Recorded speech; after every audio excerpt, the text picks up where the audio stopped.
Youth Pinoy, online missionaries of God.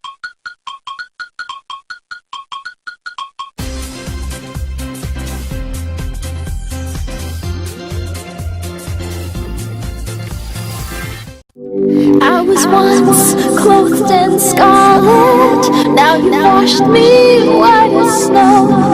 Sasabi ko lang, pagdating niya, o kung makikita ko man siya, sasabihin ko sa kanya na parating niya sa Panginoon na magkaroon ng world peace sa mundo.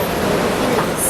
Sana yung pagbisita niya dito maging susi sa pagkakaroon ng peace and pagkakaisa. Kahit nung sa 4-day lang na pag-visit niya.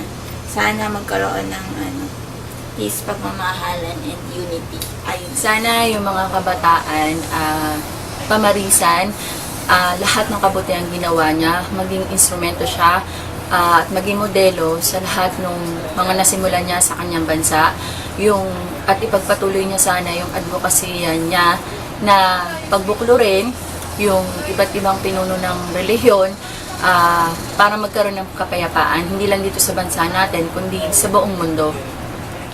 Isa yung way para mapakita natin mga Pilipino kung gaano tayo ka-religious. Saka maganda rin yun para mapaalalahanan yung mga taong nakakalimot.